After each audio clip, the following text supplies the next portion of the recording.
അധ്യായം 33. കർത്താവ് മോശയോട് കൽപ്പിച്ചു, നീയും ഈജിപ്തിൽ നിന്ന് നീ കൂട്ടിക്കൊണ്ടുവന്ന ജനവും ഇവിടെ നിന്ന് പുറപ്പെട്ട് അബ്രാഹത്തോടും ഇസ്ഹാക്കിനോടും യാക്കോബിനോടും അവരുടെ സന്തതികൾക്കായി നൽകുമെന്ന് ഞാൻ ശപഥം ചെയ്തിട്ടുള്ള നാട്ടിലേക്ക് പോവുക. ഞാൻ നിങ്ങൾക്ക് മുൻപേ ഒരു ദൂതനെ അയക്കും.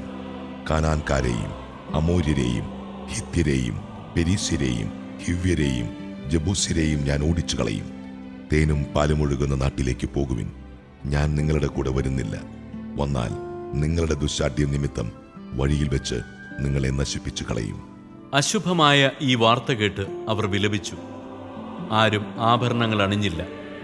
കർത്താവ് മോശയോട് അരുളി ചെയ്തിരുന്നു, നീ ഇസ്രായേൽക്കാരോട് പറയുക, നിങ്ങൾ ദുശ്ശാഠ്യക്കാരായ ഒരു ജനമാണ്. ഒരു നിമിഷത്തേക്ക് നിങ്ങളുടെ കൂടെ സഞ്ചരിച്ചാൽ മതി, നിങ്ങളെ ഞാൻ നശിപ്പിച്ചു കളയും. നിങ്ങളുടെ ആഭരണങ്ങൾ അഴിച്ചു മാറ്റുവിൻ. നിങ്ങളോട് എന്ത് ചെയ്യണമെന്ന് ഞാൻ നിശ്ചയിക്കും.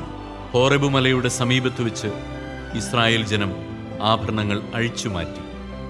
പാളയത്തിന് പുറത്ത് അകലെയായി മോശ ഒരു കൂടാരമടിക്കുക പതിവായിരുന്നു. അവൻ അതിനെ സമാഗമ കൂടാരമെന്ന് വിളിച്ചു. കർത്താവിൻ്റെ ഹിതമറിയാൻ ആഗ്രഹിച്ചവരൊക്കെ പാളയത്തിന് വെളിയിലുള്ള ഈ കൂടാരത്തിലേക്ക് പോയിരുന്നു.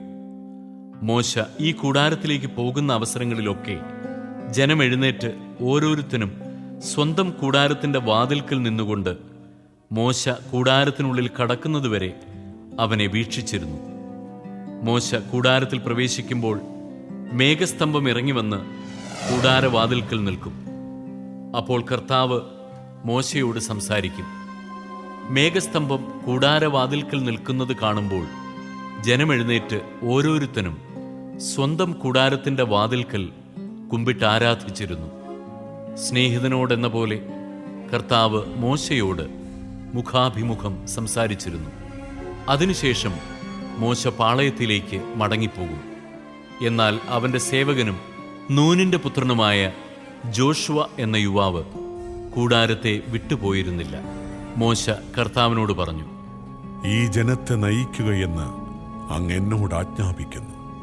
എന്നാൽ ആരെയാണ് എൻ്റെ കൂടെ അയക്കുകയെന്ന് അറിയിച്ചിട്ടില്ല. എന്നിട്ടും എനിക്ക് നിന്നെ നന്നായിട്ടറിയാം. നീ എൻ്റെ പ്രീതി നേടിയിരിക്കുന്നു എന്ന് അവിടുന്ന് പറയുന്നു. അങ്ങ് എന്നിൽ സംപ്രീതനാണെങ്കിൽ അങ്ങയുടെ വഴികൾ എനിക്ക് കാണിച്ചു തരിക. അങ്ങനെ ഞാൻ അങ്ങയെ അറിയുകയും പ്രീതിപ്പെടുത്തുകയും ചെയ്യട്ടെ. ഈ ജനത അങ്ങയുടെ സ്വന്തം ജനമാണെന്ന് ഓർമ്മിച്ചാലും. കർത്താവ് പറഞ്ഞു, ഞാൻ തന്നെ നിന്നോട് കൂടെ വരികയും നിനക്ക് ആശ്വാസം നൽകുകയും ചെയ്യും. മോശ പറഞ്ഞു, അങ്ങ് ഞങ്ങളോടുകൂടെ വരികയില്ലെങ്കിൽ ഞങ്ങളെ ഇവിടെ നിന്നും പറഞ്ഞയക്കരുത്. അങ്ങ് പോരുന്നില്ലെങ്കിൽ അങ്ങ് എന്നിലും അങ്ങയുടെ ജനത്തിലും സംപ്രീതനാണെന്ന് എങ്ങനെ വെളിപ്പെടും? അങ്ങ് ഞങ്ങളോടൊത്ത് യാത്ര ചെയ്യുമെങ്കിൽ ഞാനും അങ്ങയുടെ ജനവും ഭൂമുഖത്തുള്ള എല്ലാ ജനതകളിലും നിന്ന് വ്യത്യസ്തരായിരിക്കും.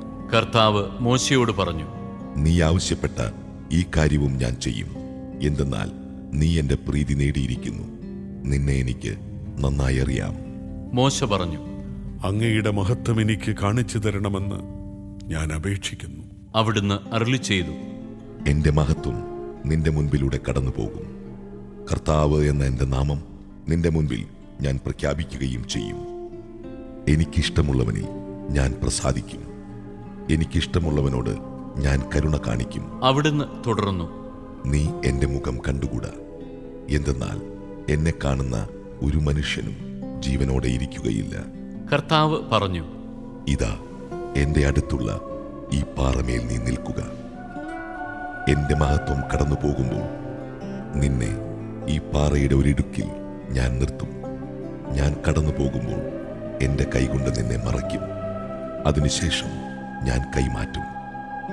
അപ്പോൾ നിനക്ക് എൻ്റെ പിൻഭാഗം കാണാം, എന്നാൽ എൻ്റെ മുഖം നീ കാണുകയില്ല.